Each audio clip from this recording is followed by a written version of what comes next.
Okay. So when we did the quick intro earlier, we heard from some of you that you're really in this space.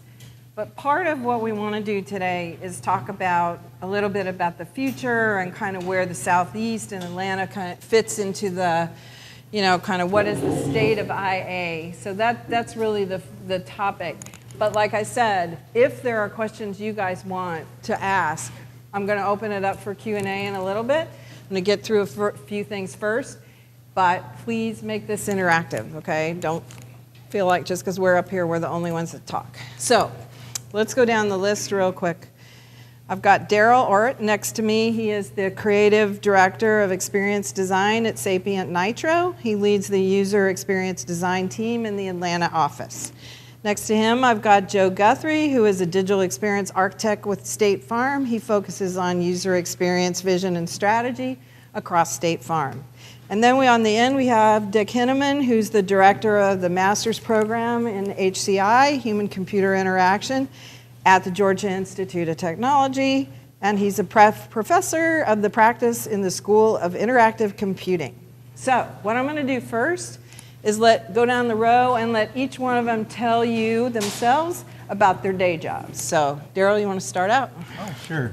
Well, when people ask me what I do, my day job, well, let's go to meetings, but we'll get a little bit deeper than that. But no, we're Sapient Nitro. We're a digital marketing agency.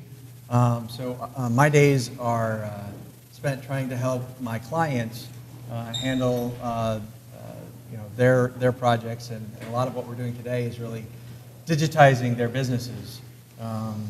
And digital is where their growth is going to be coming from, and it's not just on their websites or in their applications. It's in their how they're doing their back office, what's going on in store, and what's going on. So it's all over the place now. So that's the high level of what we do. Nice. Joe? Like Rebecca said, I'm a digital experience architect for State Farm. And basically, my main responsibility and role is to try and make sure that the work that we do and the services that we provide to our customers make sense to them, that we provide them the information that they're looking for, and that our team, we have a really, really big team of like 100 people, and it's to make sure that our team has the right information that they need to do their job as well. Yeah, so day to day, I direct this program, master's program in HCI. Students come into the program through 4 different tracks, either interactive computing, psychology, industrial design, or digital media. So we have a pretty diverse group of students in there. Day to day, for example, yesterday I spent most of the day going through applications for students who want to join the program in the fall. I think it's relevant for this group because last year we had 340 applicants for HCI-related positions in the program. This year it jumped to over 100 to 444. So clearly this is a popular area right now, and we're looking to add about 50 students to the program in the fall. So how many do you accept usually? We'll accept about 100 of those 450 or so. Wow. Okay. Other stuff I do day to day, make presentations, talk to people, and stare at the computer screen. My background is I'm a professor of the practice, which means I've been working in industry for my whole career until I returned to Georgia Tech about a year ago. So I worked at places like NCR, March 1st, IBM, Internet Security Systems, and most recently at AT&T, and mostly in management jobs of information architects or user research people. Cool. So Dick, as you see, let's have you segue off into this then. You said there's more people coming in. Why do you think that's happening? Like, what do you see in the market? Like, why is that there's more interest now? I think there's more recognition in the market of the importance of this area. And so that means there's more jobs available for people in the area. And so I think the people are gravitating to get training in the area so they can be effective in it. Okay. I think that's probably the main reason. Fortune magazine did a study this past year of the top graduate degrees in the world, I guess.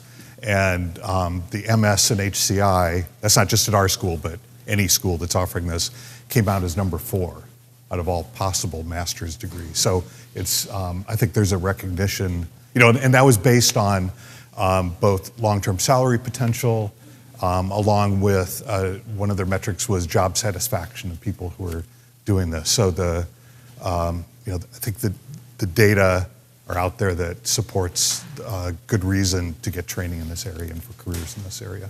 Cool.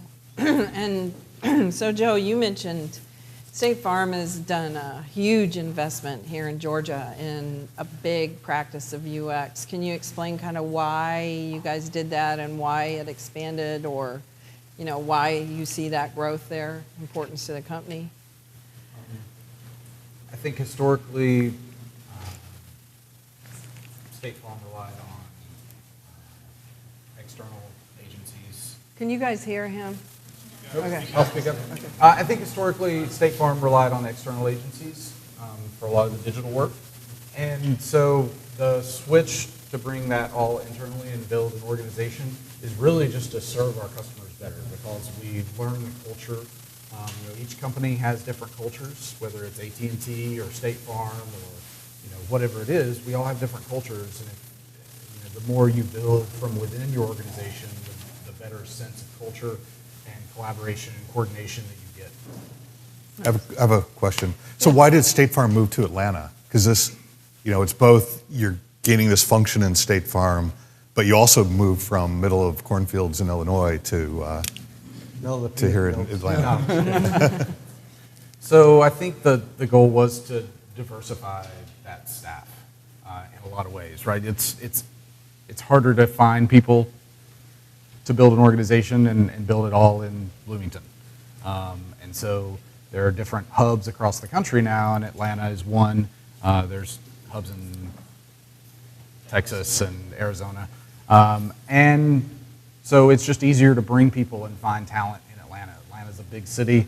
We've got lots of startup communities and entrepreneurs, and Georgia Tech's here, and SCAD's down the road. We've got Art Institute here. So there's just a bigger talent pool to bring people in.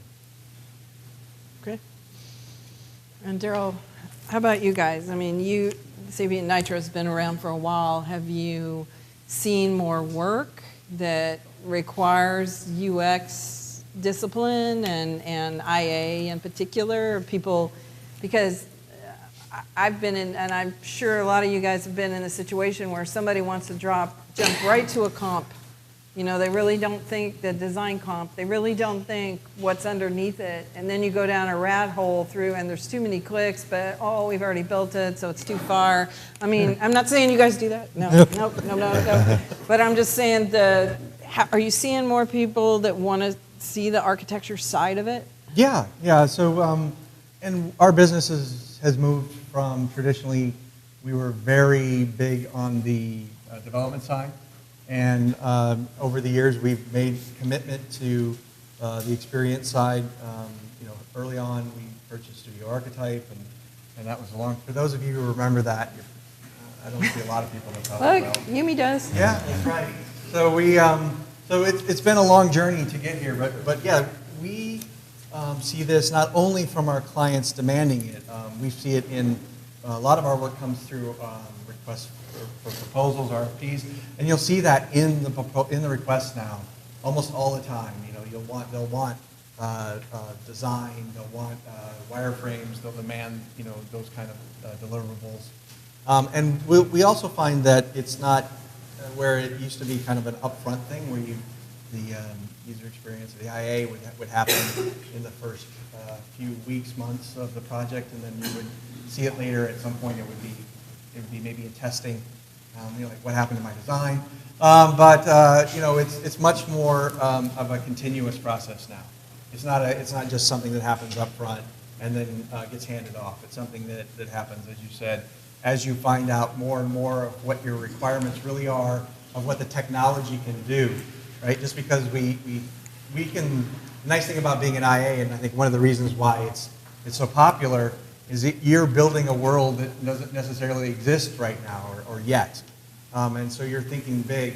And sometimes we think a little bit bigger than the technology can support, or the technology can support economically. We can do that, but we need 30,000 servers, and we've got 5. So, those are the kind of things that once we find those out, we have to redesign or pivot.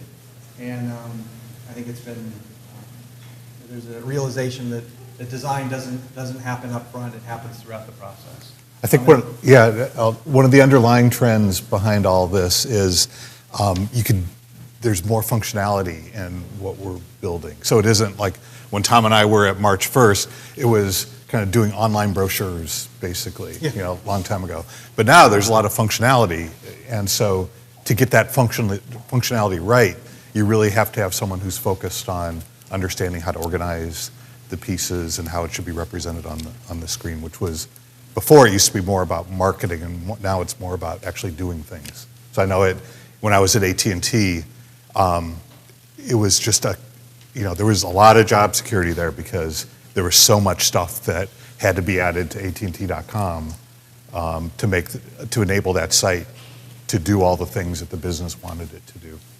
So let's talk about, Joe touched on it some, but let's talk about it a little bit more detail. How do you feel like Atlanta and the Southeast is positioned in terms of talent around NIA? And I mean, we have a lot of great schools. Do you see the talent themselves, but also the jobs? I mean, is it a lot of junior jobs? Is it mid-level jobs? Where do you guys kind of look? How do you see that evolving? Do you want to start, Joe, or? Since I recently went through a short job search, I've only been at State Farm for 4 months. I found that there was a really good cross-section of jobs. I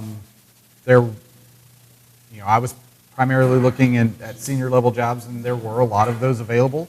And I think we've got more companies coming in to Atlanta, moving their headquarters to Atlanta or moving hubs to Atlanta because it's so easy for people to get in and out of town with Delta here, with the big airport. And so I don't see that really changing from a job availability. There's just a lot of jobs available. And so companies have to be more creative with how they attract candidates because candidates sort of have their pick of the litter in a lot of ways with what they look for and what they search for, and so.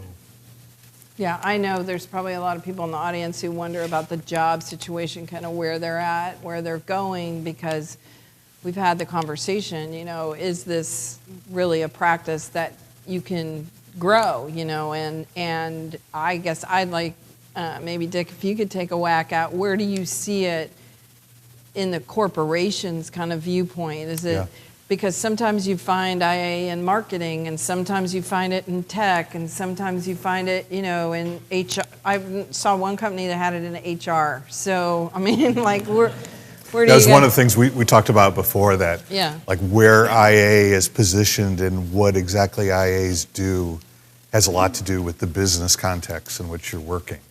So, for example, when I worked at AT&T, it was very much a marketing-driven company. And while we weren't in the we were in the design function, but the IA really played a key role in translating business requirements into the design on the technical side. When I was at Internet Security Systems and IBM, it was very much a technology-focused company. And so there, the IA function was closely aligned with the technologists and not on the business side. So I think that has a big piece to play in it. I think one of the things we said before, this isn't like people doing IA are electrical engineers, where you have a degree in electrical engineering and you have a defined kind of educational path about how you get there. People come into IA or user experience from a lot of different ways. I think that's what makes it a really rich, exciting field. And I think it also opens up a lot of opportunities from a career path standpoint, because people who are good at IA have a lot of other skills too. And so I've seen IAs go on into product management because of that alignment with on the business side. I've also seen them, go into other more senior management positions in the design side. I think it used to be you would just see people with visual design expertise going up the ranks in terms of becoming design director and so on. But I think that career path is more open to people with a IA background now as well. In terms of, we were talking earlier about number of jobs out there. So in my position, I get a lot of companies who will send me a job description saying, hey, can you circulate this among the students? And we're looking to hire in this area. And I get a lot of those.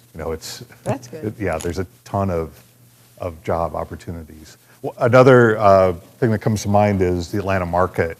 And I think I've seen a lot more opportunities in the Atlanta market. We used to see students in our program, usually they would graduate and go to Silicon Valley or New York. And we're seeing more staying in the Atlanta area. That's great. Daryl, how do you see that? How do you see the evolution happening? Yeah, no, I mean, I'll take off on that a little bit.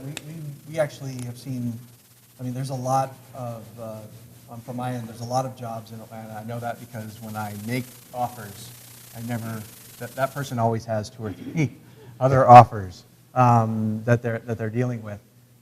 That's great for the person looking. It's a challenge for us. It's also a challenge, as you said. Silicon Valley and New York are still big draws, right? They need IAs as much or more than the Atlanta market. The Atlanta market, I've never seen it stronger. And so we have, one of our challenges is how do you keep people here in Atlanta rather than staying for a couple of years and then going there. So one of our challenges is how do we keep people here, and then how do we recruit from those locations as well, because some of the folks we've seen come back, right? Atlanta is a great place to raise a family, and when people want to do that, it's a good place to come back, and you have room, and you have a place to. The mountains are nearby, and all that kind of thing. So it's a problem for us, but it's a great thing if you're going into it as a career right now. And as Dick said, it's not something that's limited to, it used to be you'd go into an IA role, and if you were looking to advance, you were looking to become, I want to run an IA, I want to run a UX department. And that was pretty much where you could go. And now it's much broader than that. When you hear, a lot of that, in my view, comes from the success of the iPhone, and where a lot of people, that opened up their eyes to the importance of not just what can something do, but how is it done, and how does it work. And you'll even see that now user experience, especially in a lot of technology companies, starts to become part of their goals and their vision statements. And so that's a good thing for us.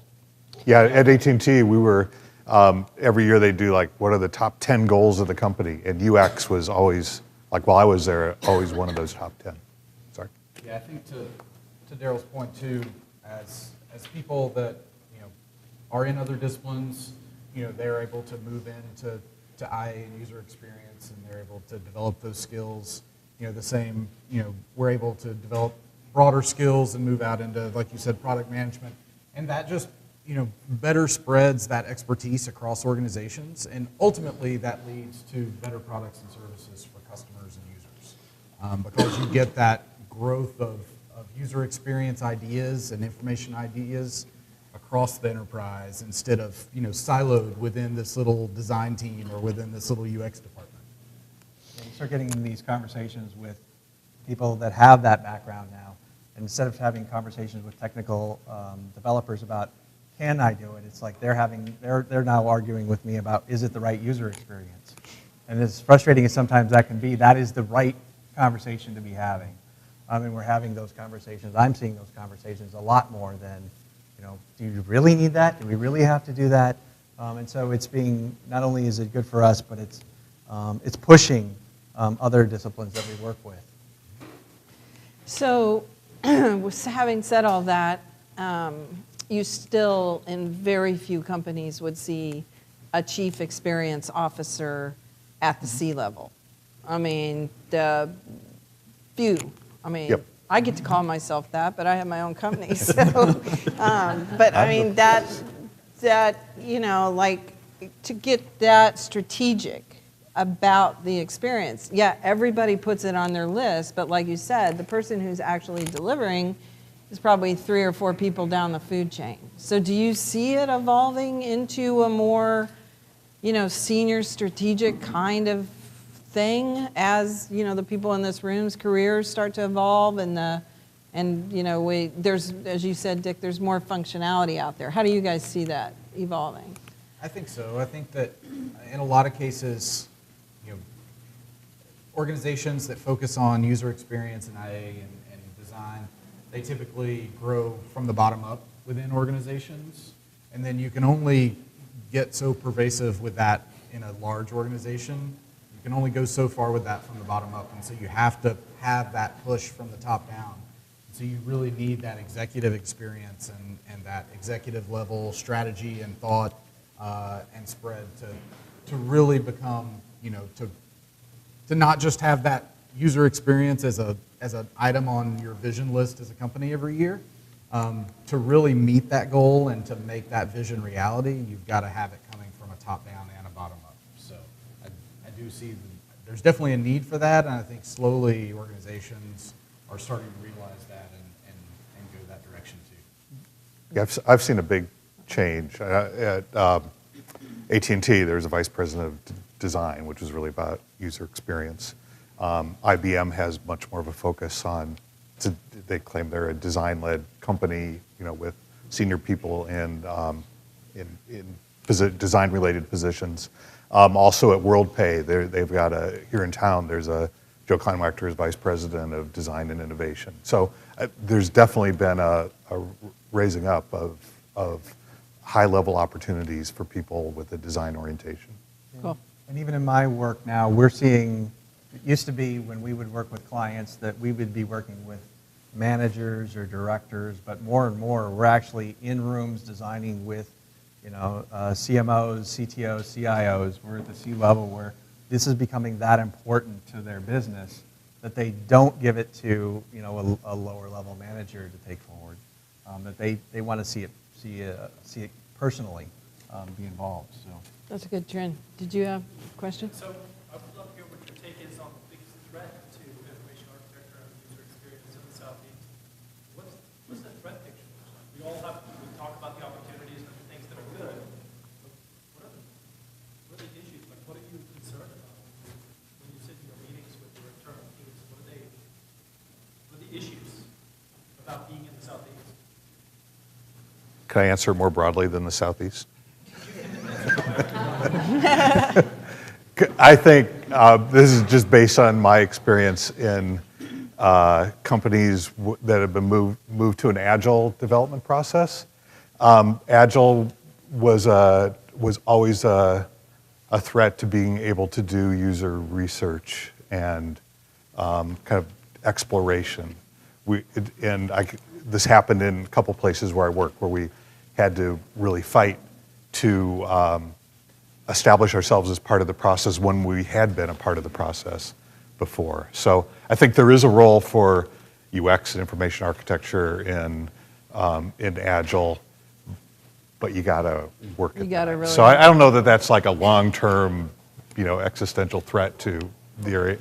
But. Can I just riff on that for a second? Do you think that this may be related to the departure from strategy that many companies are taking and trying to go to much more nimble approach to whatever products they're doing, so moving away from the structured research? Yeah, what we fought for then was to establish more of a strategic role for design. So we were doing advanced development projects that could then feed into the normal development process. And I think, but it's kind of a step backwards, to where you're doing that in response to a move away from the overall strategy stuff. Yeah, we've seen that where it's like fast to code, right? People want to get to a solution faster. It only works if you're answering the right question. And you lose that time to figure out what are we trying to solve? Where are the points where we can see the opportunity? Where's the friction? If you're right in your path to begin with, then yeah, you can get there quickly. But if it's not the right path, you can spend a lot of time, money, and effort going down that, and then realize only late that you're in North Dakota and you really wanted to be in Key West. So, that's a struggle we have. I think the struggle we also have is efficiency. I mean, we're all being asked to do more with less, especially as we have more work. And as Joe and I were talking a little bit beforehand, we're like, Dick, you need to get more students. We want more graduates. We need more help. And so we're being asked to do a lot with and be more efficient. So the challenge is, how do you become efficient and still do good work and still have the time to have the insights and to think, right? That's another thing, is that a lot of what we do happens up here. It doesn't actually happen where you're creating a wireframe. It happens before then. The wireframe or the sitemap or whatever it is something that happens after you've figured out where you want to go. And so if all you're doing is production work, you don't have that time. So it's a thing. I think, the speed of the marketplace and the requirements put on that, we're quickly becoming a society of instant gratification. Quickly? Very quickly. And so you look out at like mobile apps and you see that the top mobile apps, they're having updates on like 30, 60-day cycles.